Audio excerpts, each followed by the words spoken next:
Welcome to the Her Story Circle podcast, the podcast that brings you the extraordinary tales of everyday women who are changing the world. I'm your host, Gertrude Mache, and I'd like to acknowledge traditional custodians of the land on which we meet today. I also like to pay my respects to elders, past, present, and emerging. Every week, we dive into the lives, challenges, and triumphs of women from all four corners of the globe. We're here to inspire, enlighten, and connect, sharing stories that uplift and empower. So grab a cup of coffee, settle in, and join us as we explore the incredible journeys of women shaping our future. This is Her Story, where every woman's voice matters. Hello, everybody, and welcome back to the Her Story Circle. This is Gertrude Mache here in beautiful Melbourne, Australia. And today I am graced with the presence of yet another fascinating young woman. Welcome, welcome, welcome to our tribe. Please tell everybody your full name, where you're based, and share your story with us today.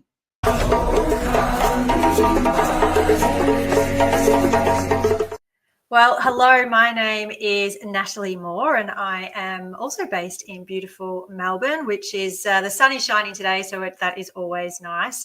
And my story, reflecting on this, had you asked me 10 years ago what my story was or is, I probably would have said, I have no idea what you are talking about. But I can go back to a very pivotal moment and probably one that a lot of women do experience when they have children. For me, it was particularly when I returned to work after having my daughter. I'd had about 9 months off. And I will say that first 9 months of motherhood was one of the most challenging times of my life for various reasons. But I also leaned into the lessons and the uncomfortableness, and it really did shape me into the woman that I am today in more ways than one. So I returned back to my job in manufacturing, in sales, and returned back to work 4 days a week.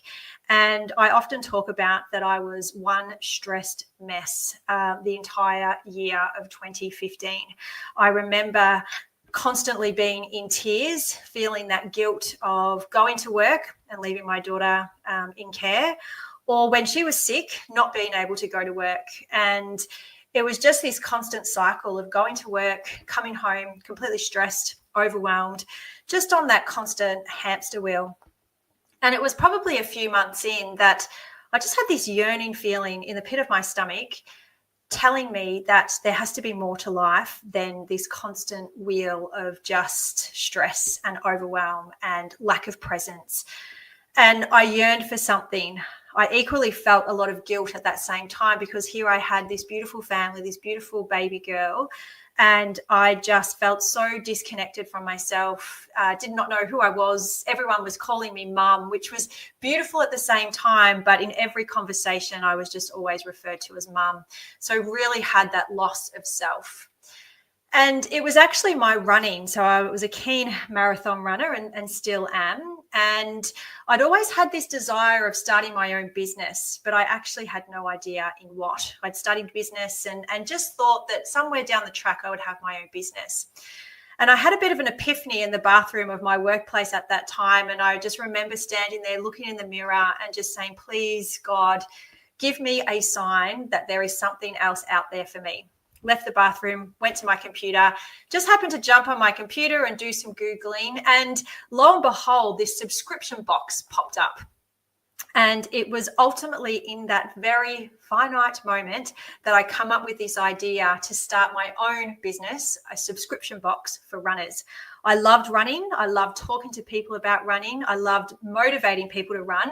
And I thought, what an amazing idea for me to box up a range of sports products, sports nutrition, health foods, anything that would inspire people to run and get healthy. Coincidentally, that same weekend, there was a fitness health expo on in Melbourne at the Exhibition Centre. And I just went there armed with my idea, my imagination, my mission of wanting to do this incredible idea. And I spoke to just about every stallholder, shared my idea, and people loved it. They gave me cards. They said to me, let me know when you're ready to go, and I will send you product for your first boxes. And that was what I needed to really just come into this business world, and I absolutely loved it. As time went on, I was still working 4 days in my job, had my beautiful daughter, training for marathons. And I remember people saying to me, particularly women saying to me, how are you doing all of this? Where are you finding all of the time? And I say this a little bit naively because I was just wanting to live my best life and not have things in my day that was just going to stress me out or not make me feel good. And so for me, this all just come naturally. But on reflection at the time, I remembered that I had done a lot of work around my values, who I wanted to be, the type of mother, the type of wife, the type of woman, what I wanted to have in my life. And marathon running really taught me a lot around goal setting. And you know, when you have goals and you have values and live alignment to what's important to you, it really does come quite naturally and easily in a way, because you're just driven and want to just live out those values and live your best life.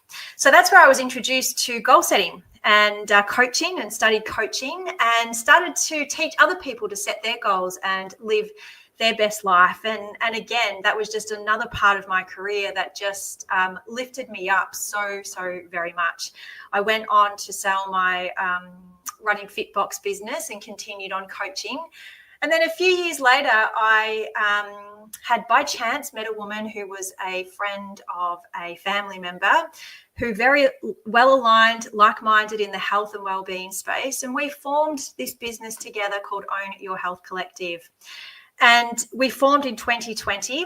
And it was during this time that we had a bit of an epiphany and an aha moment. Again, I've had a few of these across the life, that we were not talking about menstrual cycles and menopause when it came to health and well-being. At the time, we both had our own hormonal challenges and life stages that we were experiencing. And we just almost had a bit of a faceplant moment that we thought, here we are, we've been coaching women for years and we've never actually spoken about menstrual cycles or menopause.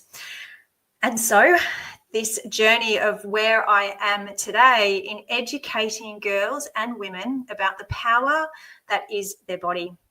And I say power, and I want to share this story.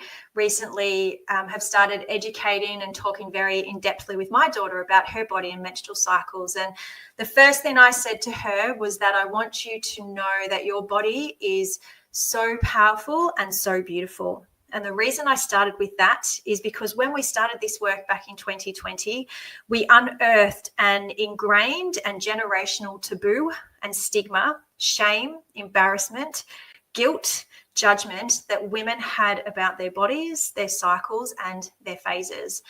And it really is my mission today to squash all of that and to rewrite the story and help women to thrive in themselves, to harness the power that is their body, to understand the cycles and the phases that we have been so beautifully gifted, which are completely out of our control, but can definitely be harnessed and supported so that we can continue to work and live and do all the things that we want to do, no matter what life phase that we are in.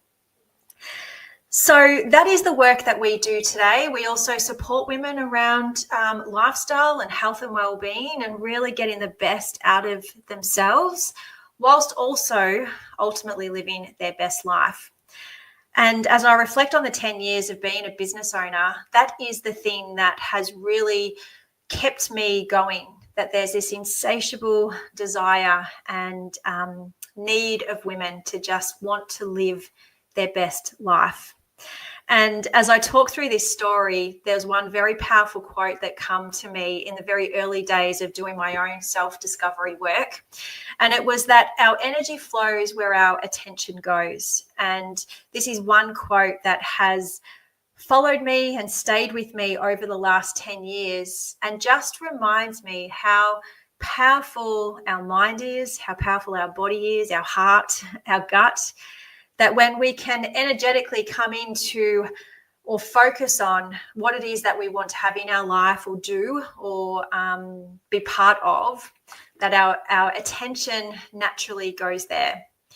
And we might not always know how we're going to get there, but when we can stay the course, stay connected to our values, stay aligned with who it is that we want to be and what it is that we want to do, and just enjoy and have fun. I've definitely learned over the years that is what life is about, is making the best for yourself and having fun whilst we go at it as well. So that is my story. It's a beautiful, powerful story when I think about it and look back at it. Wow. Thank you so much for coming online, Natalie, and sharing your story with us today. It's just amazing that this is such a common story and we are not talking about it enough. And the fact that you have embarked on this journey as a health and wellness coach is just absolutely incredible.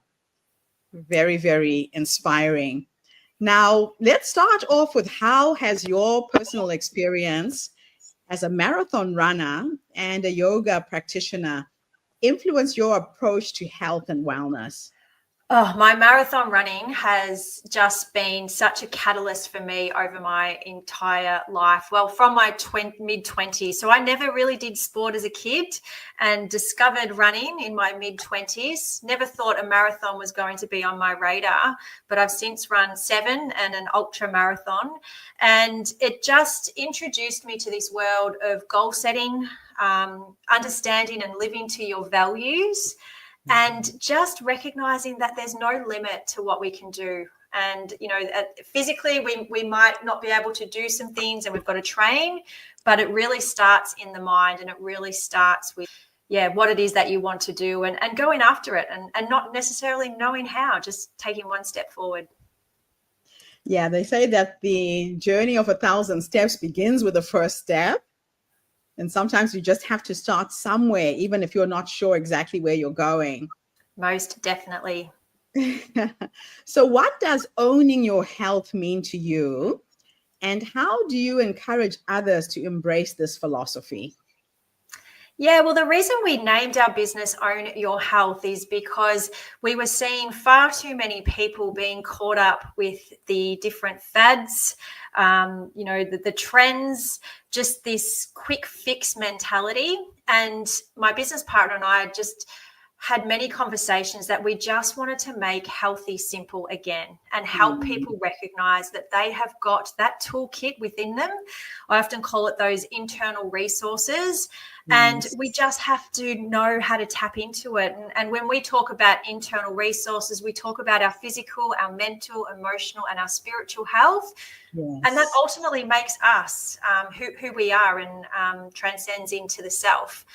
So it's all about, helping people to own their health and seeing the role that they play and recognizing that it's a work in progress. There's no such things as quick fixes. As a certified wellness and mindset coach, how do you integrate the mental and physical health into your coaching? Yeah, so when we talk about physical health, we talk about nutrition, sleep, rest, even probably stress sits under that pillar as well, because we know that stress really does trump anything that we are doing and plays such a big part in our health. And then with our mental health, we talk about supporting our brain function and our training our brain through learning. And so when we work with clients and through our coaching and various education, it's about broadening our mind to look at this as I'm learning. I might be changing my nutrition, I might be introducing movement, but you know what? I'm actually being curious about learning, because it's learning that is supports my mental health, my brain health. And there is so much that we can learn about ourselves. That's probably one message I love sharing, that we don't have to go out and externally look for learning to learn. We can actually come within ourselves and learn about ourselves. And that's really where the greatest learning comes from. That's just amazing. And these are some very simple and very basic principles, but sometimes we forget. So, how do yoga and meditation play a role in the overall health strategy that you advocate for? Yeah, well, I love yoga, and I was introduced to yoga probably about 5 or 6 years ago. And for me, it just became a part of my exercise routine. But as I studied to be a teacher, I really connected to that mind, body, gut, heart, brain health, and everything that it can do us around energetically within us, but also around us too. And equally with meditation. So what I do in any interaction I have with clients is I introduce that mind body intelligence and help them recognize that our mind and our heart, our gut, our body are all connected. And it's about seeing our thoughts, seeing our feelings, connecting to our feelings, looking at the actions that we take. And whenever I teach yoga or meditation, I often talk about, we want to learn whilst we're on the mat, so we can take that off the mat into our everyday. And even if there's just one little tip that you might get on the mat that you can use off the mat, it goes a long way to supporting that longevity in health and well-being, not just in that moment. Now, menopause is often considered taboo. How do you approach breaking the stigma around it in the workplace and community? Yes. And when we started, we were amongst lockdowns at that time, and we often joke that we had virtual doors slammed in our face. And it did feel like that, because whenever we approached workplaces, we were always shot back with, that is far too taboo to bring in the workplace. And how thankful we are that, a short or long 4 years, that's definitely breaking down. We often talk about the fact that we've never had the vocabulary around the word menopause. There has been far too much shame and stigma to actually say the word out loud, let alone talk about our experience. And so what we see as our greatest defense against the fear and the taboo is opening up that education. And we've been doing that the last 4 years in educating everyone, not just women, but everyone, around not just what menopause is, but why of menopause. So why do we go through it? And recognizing that that is not just something that happens out of the blue. It is part of our evolution as women. And it is also a time of obviously transformation and change, but also probably one of our greatest opportunities for personal and professional development as well. And I often say that might be the furthest things from women's minds when they're in the midst of some troublesome symptoms.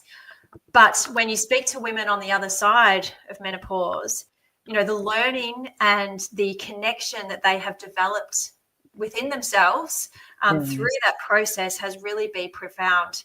And so for me, as a woman who is in my very early stages of perimenopause, I want women to come into this phase not being scared of it, and coming into their power and seeing that they can actually choose what this phase of life looks like for them, and be curious about the learning that they can gain about themselves that's going to support them in their career and in their life and in future health as well. Because, we're living 30 to 40 years beyond that one day of menopause, and so much more life to live post one day of menopause. What are some of the misconceptions about menopause that you frequently encounter, and how do you address them? Yeah, so probably the first one there is when women talk about menopause, they typically talk about, they might say they're in menopause. And menopause is typically that umbrella term that encompasses distinct phases. So we might have premenopause, perimenopause, which we know is the lead up to that one day of menopause. Then we have menopause, and then it's post-menopause. So there is a misconception about the phase that women might be in menopause. And again, that comes with education and educating women about perimenopause in particular. And even today, there's still many women who have never heard the term perimenopause. And then equally what we hear, we ask all of our clients in workshops, what's one word that comes to mind when you hear the word menopause?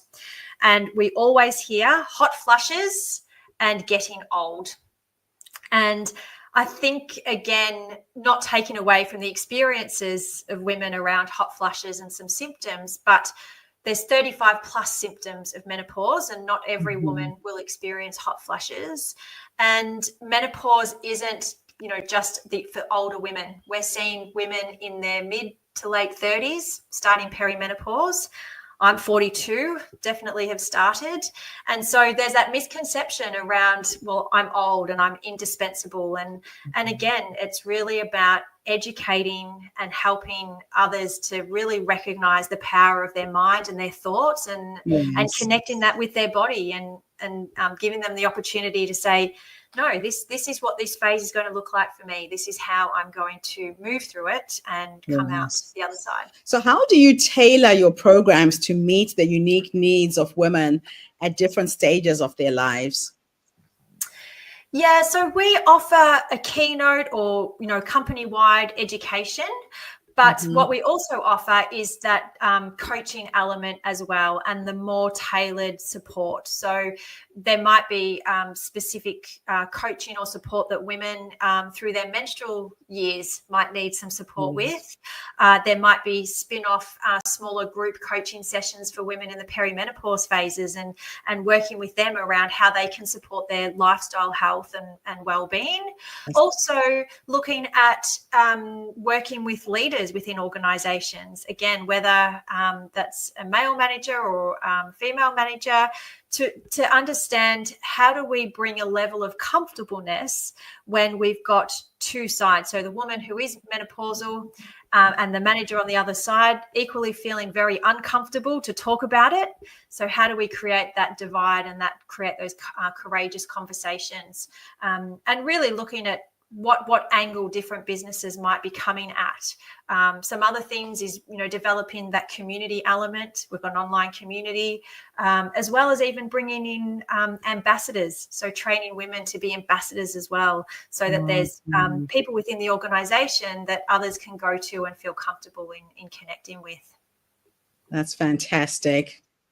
Now, why do you think it's important for workplaces to support women experiencing menopause, and how can they start? Yes, well, there's probably one thing that I don't think we make the connection with, and probably hasn't been researched, but we strongly do feel. We know that there's a real focus on getting more women into senior leadership positions, but we're also seeing that time of a woman's life is often intersected with perimenopause and menopause. We know women in their 40s and their 50s are at their peak of their career, but many of them are struggling with symptoms, and it might not lead to them leaving the workplace, but it might lead to them not going for promotions or demoting themselves. And we've had many conversations with women that has happened to, because there's that all of a sudden overnight they feel like they've lost their ability to have the confidence to talk and think, and to keep pressing forward in their career.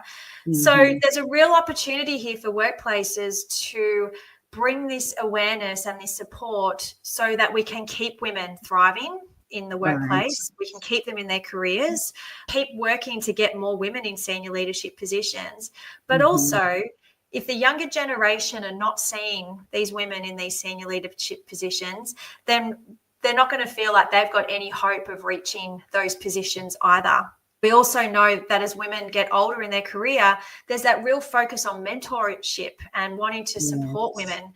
And so it's really important that we keep that positive experience for women in the workplace, and not tarnishing other experiences for other women, or sharing in their experiences, and then those women feeling like, geez, I don't want that to happen to me, or being fearful about it. So it really comes down to education and recognizing that we need to meet people where they are in their life stage, and do what we can as a collective to really support them, because we know most people want to go to work and do the work that they love, give back, make impact, be fulfilled and feel successful at the same time. And there's a real place here for workplaces to do that. How does your experience in business development influence your approach in health and wellness coaching? Yes. So Yeah, look, it's, business development is everywhere in any type of business or career that you have.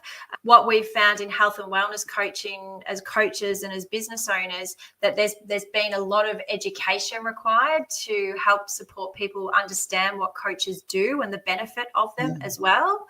I've been in business development and sales for most of my career, actually, and it's just about building relationships with people. And again, really humanizing conversations and seeing people for who they are and recognizing the problem that they might have and communicating with them that you've got the solution for it.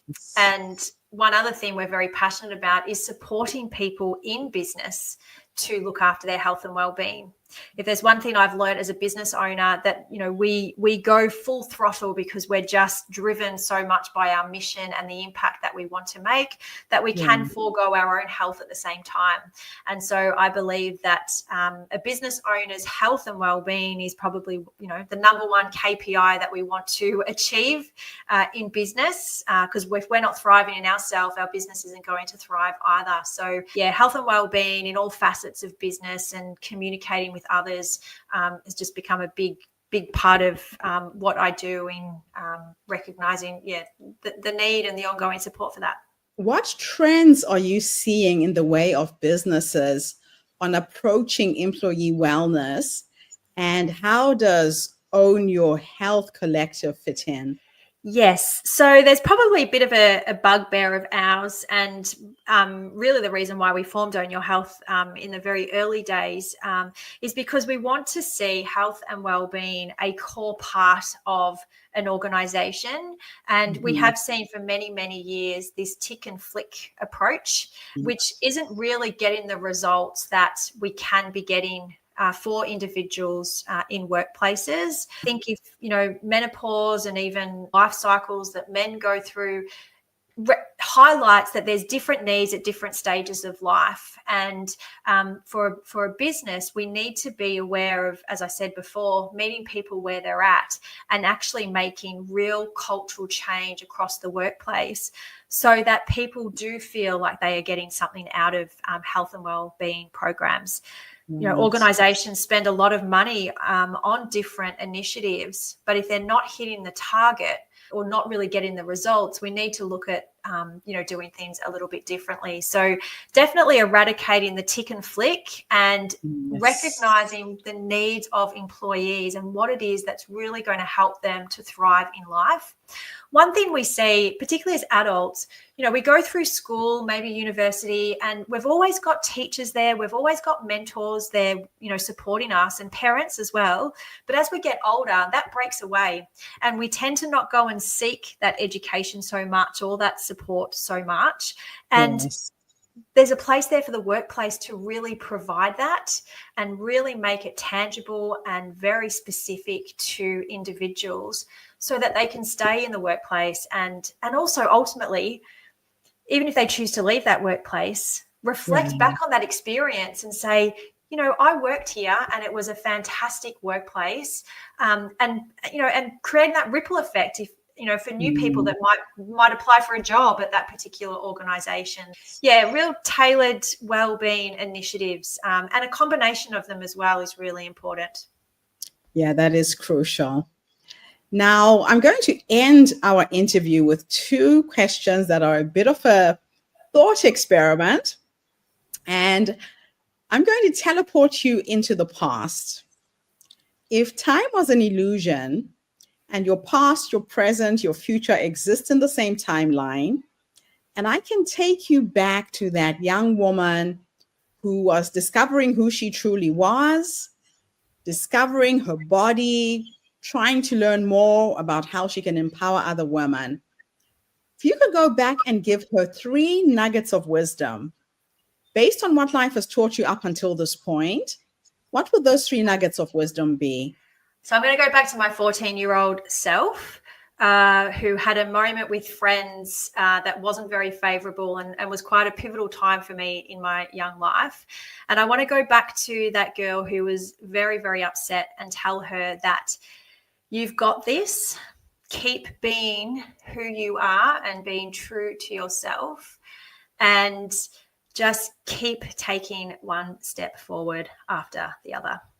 The last question, I teleport you into the future this time. And we are going to go and have a conversation with the 90-year-old you. And you're sitting in your rocking chair, surrounded by your children, your grandchildren, your dogs, your cats, whoever's with you at the end. If you could teleport and have a conversation with this wise woman who's led you up until this point, what will you say to her when you finally meet her? Thank you so much for bringing true women's health on the map. Thank you for changing the way women feel about themselves, the way they talk about themselves, and ultimately the way that they live their life. You have been a true inspiration to me, and so very grateful. Natalie, thank you so much for coming online and sharing your wisdom with us today. You have touched on a very, very pivotal and important topic for any woman who might be listening to the show today.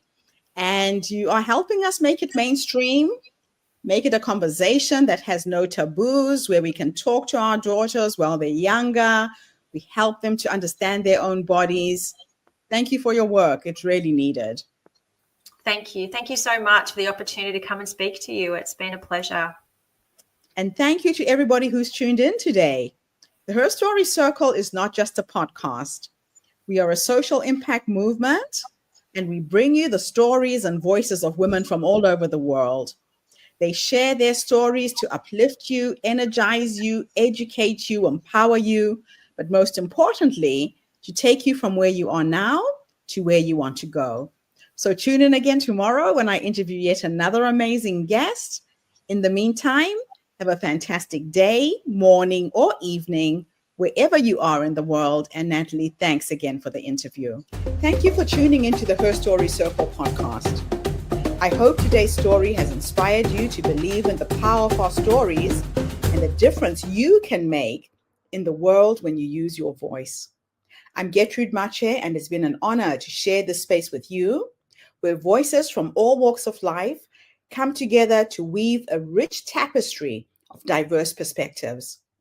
Don't forget to subscribe, rate, and review our podcast to help us share these stories with more listeners. Follow us on social media by looking for the Her Story Circle podcast for more updates. And join us tomorrow for another episode filled with courage, resilience, and empowerment. Remember, your story matters, and together we're building a stronger, more inclusive world. Until next time, keep making her story.